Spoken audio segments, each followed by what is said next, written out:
Hi guys and welcome back to the channel. Today I've got two replays in the German Tier 9 medium tank, the E50. Now we've got two really nice games to come up for you. In a tank that I absolutely love, always have loved it, even after the nerfed it, I still do enjoy it. The aim time used to be really okay, but the aim time got obviously that nerf to 3 seconds, which was pretty horrific for the gun, even though it kept its really good accuracy. But I have always got on with it because it's got that really good mobility. It gets to those aggressive positions really easily. Like, you can just push to aggressive positions, use the really solid armour of the E50, because the one thing that this tank has is hull armour. And that is, it's really, because it's got that box shape, it's really good at side scraping, it's really good at getting to be able to bounce things off its upper plate, stuff like that. Naturally, if you expose your lower plate and your flat sides, people, they'll pen you. But if you put it in the right positions, you can get some good blocks off and then use your really fantastic gun to really good effect, pretty much. And yeah, I mean, this tank still has a 3-second aim time, which is still not great, but that 0.3 accuracy is absolutely beautiful when you do manage to get the gun aimed in. And realistically, since 6.0, the gun hasn't felt that bad with the aim time as it did, you know, pre 6.0. And yeah, you get yourself to the good positions, you use this absolutely fantastic gun to your advantage, and just work people over. The DPM's also not the best on the tank, but you can make it work, as you're going to see in these two replays. So, in terms of a crew, on the E50, I do run, and I don't know if you can hear that, that's the rain, that's how hard it's raining at the minute. So anyway, I do run Born Leader, Rapid Reload, Sixth Sense, Situational Awareness, Trap Mechanic, Steady Aim, Run and Gun, Off-Road Driving, and Controlled Impact. This is what I run for the E50M and the E50. I run this because Trap Mechanic, naturally, when I'm going to ram people, because the E50 is also fantastic ramming, same as the E50M, I will get tracked quite a lot, and I want to be able to repair my tracks quickly. Steady Aim and Run and Gun. Run and Gun, naturally, to make you just 10% more accurate on the move, always, especially with how aggressive you have to, or you do play this tank in general, or I play this tank in general. You want to be able to hit those shots on the move, and 10% more accurate in general, yeah. Off-road driving, just to, well, realistically, you don't need snapshot, the gun's good enough. I want that to be able to just make the ground resistances better and make it so that no matter what type of ground I'm on, I'm going to get that top speed for those glorious rams if I have the opportunity to do it. Naturally, if you play the tank seriously, those opportunities don't always present themselves, but you can have a great time with the rams if you do work it. In terms of equipment, I do run the rammer, vert stabs, and optics. Rammer to make the gun, well, make the DPM as good as possible. Vert stabs because I just want to make the gun as good as it humanly can be, even with that, because just that 3 seconds aim time can be a bit poor. And then, obviously, running the vert stabs makes it so that the gun just is better on the move and during rotation. Makes it so I don't really have to take the snapshot perk so that I can, you know, run other stuff. Realistically, you don't have to if you don't want to. You could take that off and put traction system on it, going 66 kilometers an hour if you wanted to in this tank, which would help your ramming capabilities even more.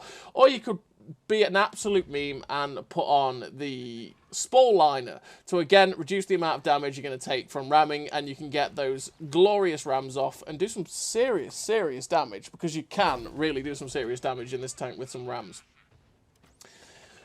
So yeah, we're on the first game, and we're on 4.5k damage with 1900 assistance so far. We're kind of in a position against a Conqueror that is kind of hull down, which is not great. We're just looking to see if we can get a shot at the artillery, and it's like, actually, that Conqueror is stock. I'm not too worried about that guy. We try and get the shot into his cupola, but unfortunately we end up bouncing, but the 430U just comes over and finishes him off. Still looking for that shot at the artillery. We've not quite got it. I am being a bit more careful, though, because I'm just expecting the 2 TDs that are left on their team that are in a platoon to be at B2, and I don't really want them to get shots on me to shut me down. But, again, I play the E50 really aggressively, and this is the way to do it, because you end up shutting the US-16 down on the move, and by doing this, I can push as fast as I possibly can, use the good mobility of the tank, and try and spot these tank destroyers, and I'll get some pretty damn nice assistance off, as you've just seen. And if you keep wiggling, don't drive in a straight line. Don't be Rickon Stark, alright? Learn from Rickon's mistake. Wiggle. weave, duck, dodge, dip, dive, and dodge. Don't run in a straight line like that, tool, and you'll survive. And you'll bounce shots like we did. We bounced some decent shots. We end up getting the assistance on the ATSI and the SU-130PM. And yeah, we end up pushing our assistance from, I think, what was it, 1,000 assistance to now 3.2k, just like that. And we end up at 8k combined. There's only one tank left. That's at K3. It's the T62A, and he is running towards our cap in the middle of the open field, which I don't feel is going to go that well for him. We switched to APCR because 220 pen might bounce off his upper plate if he turns towards us, so I want the premium 270 pen to guarantee that I'm going to get the shot in. Unfortunately, just as I took that shot, we ended up hitting a bump in the ridge naturally, and we get a nice shot into his side there. And he's probably not going to last before we get the reloading. Yeah, he doesn't last. Finished the game with 5.5k damage and 3.2k assistance, which is, what, 8.7, 8.8k combined. Really nice game in the E50 with the Ace Tanker, the High Caliber, the Confederate, 1950 base XP. Like I say, a really nice game for the E50. It's an absolutely solid tank, and you can have a hell of a lot of fun playing it. It's just one of those fun all-round medium tanks that does quite a lot well. So we're on to the second replay, and we are in Hidden Village, and this is the best matchmaking we're going to get, which is nice, so we have to take advantage of it. And this kind of matchmaking, realistically, we're kind of more like a heavy tank, because we have armour that's ever so slightly better than a Tiger 2, and we have a fabulous gun, so you can play it more aggressively like a heavy tank, go to those brawly locations and side scrape and stuff like that, because like I say, it is really good at side scraping. You do have to be careful on the turret though, because the turret can be penned, the turret front, by like 220, 230 pen more, so it's just something you've got to be very wary of, but you can still use the decent good depression to get hull down and start waxing out the shots. So we pushed aggressively to this position here to try and spot the people crossing. We didn't go up to the top like I might have normally done along, you know, the H-line fight, because it's encounter. And I kind of anticipated more people going towards the cap with encounter on Hidden Village than they would go up north. And so I decided, you know what, I'm going to try and get to a position where I can spot them and get some free damage out, like you've seen against the CS52 lease. We saw that AP round from that artillery coming a mile off, and it was like, no, Mr. Artillery, I'm not having it. We put that poor CS52 lease out of his misery. He'd clearly given up because we managed to farm pretty much all of his health. And now I'm just watching this Vanguard, because this Vanguard's running around like a madman, keeping his lit, which is something that's kind of awkward. And we're not getting lit while we're poking up on top of this ridge. We do there where we get spotted by the Vanguard, who just got behind that building. But the fact that I didn't get lit when I actually came to the top of the hill made me think, is there anything in the position that can shoot me? I don't think there is. So you know what? We're just going to be as aggressive as possible. Unfortunately, that shot goes really low on the Vanguard, which means it misses. It's always annoying when it's like that. And we're trying to get the shots in. There we go. We managed to get one into the Vanguard. It'd be nice to get rid of that. Artillery hits the Vanguard. What? Okay. Fair play, Mr. GW Tiger. That is a worldy of a shot. Fantastic driving, me. This is going well. This is, yeah. Panic stations, yeah. We managed to get a nice shot into the mutts there. What are we doing with our driving? This is me in a nutshell, right? And we are pushed aggressively. What are you doing, you fool? Oh, no, E50. I just rock. No, we didn't. We couldn't blow ourselves back over. Okay, this is kind of awkward. Terrible driving. Like, I have no idea what I was trying to do. I was trying to... hello, Mr... Okay. Hello, Mr. EBR.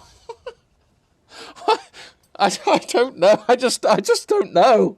I just don't know anymore what is going off in this replay. Yeah, terrible driving. I was trying to angle to get shots at the 705 or 257 over there, and just wasn't paying attention to where we were driving. I don't know how that happens. It's literally one track touched the wall, so we ended up riding all the way up it. But it is what it is. We get a nice shot into the Centurion 5-1 there, which is quite a mean tank if it gets going, because it's got good DPM, and it's got a pretty good upper plate as well. They're giving away the Belleroth one in the new season, which is the same tank but better.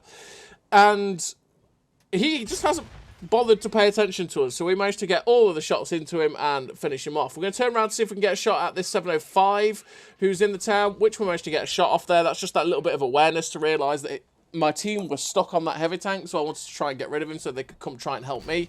We try and get shot through the shovel of the M48 round panzer there. It doesn't quite go through, though, because, yeah, we poorly aimed it. But we do low premium, because, I mean, the 220 pen on the AP is not going to go through that shovel. And, I mean, it's even a struggle to go through the cupola of the round panzer, because it's been buffed. But we go for the ram!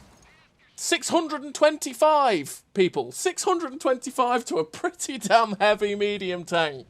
Yes, and we've basically lost nothing. E50! And we're up to 5.2k damage with 4 kills, and it's like, oh my god, there's the Samoa. Where have you been? What? Okay, he just watched his friend die, and we are now in a position where we take a shot, and then we bounce one off our upper plate. We end up ricocheting off his turret, though.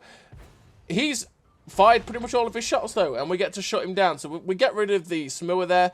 We see that they've got a heavy tank at C5, so we've got to be careful going on top of that ridge. They've got the medium tank at C7, and then they've got the 2 medium tank and the tank destroyer there. So we're going to pop over, see if we can get a shot at this IS-3.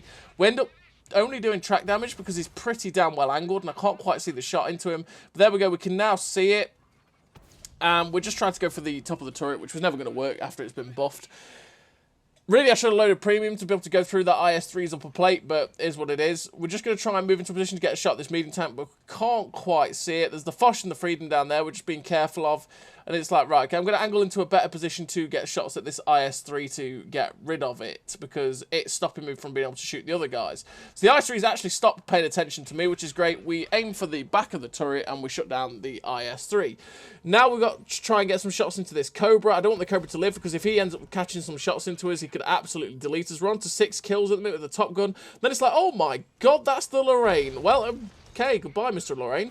We shut down the Lorraine for our 7th kill. And now, again, we're looking for shots into this Cobra, which just clearly is not paying attention to us. So we get a nice shot into his back end, which puts him down to a 1-shot. We're not spotted anymore, so we can take our time to aim this shot. It's like, Mr. Cobra, stay still. Thank you very much. And we get the Radley Walters. We get the 8th kill of the game, 6.8k damage. Now we come around the corner and we've got the Foch. It's like, that's a 1-shot. Yes, goodbye, Mr. Foch.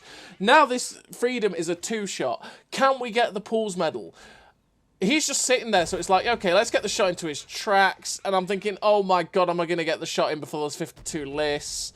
And no, Pools medal denied. Realistically, what I should have done is charge that Freedom to go just try and ram it. And if the 52 list got a shot in, I could have shut it down for the Pools medal. But it is what it is. We finished the game with 9 kills, 7.3k damage nearly. The Radley Walters, Ace Tanker, Devastator, High Caliber, Top Gun, Sniper, 2.2k base XP. A really nice game in the E50 with some really terrible driving. And unfortunately, we couldn't get that Pools medal. It's one of those moments where I think I should have held my shell for 1 more second with that 52 leads coming in. Or, like I say, I should have YOLO'd after him. Just gone for that mean ram kill because I had the HP. But it is what it is. Finished the game with a great result. And, yeah. As always, everybody, thank you very much for watching. I'll see you next time.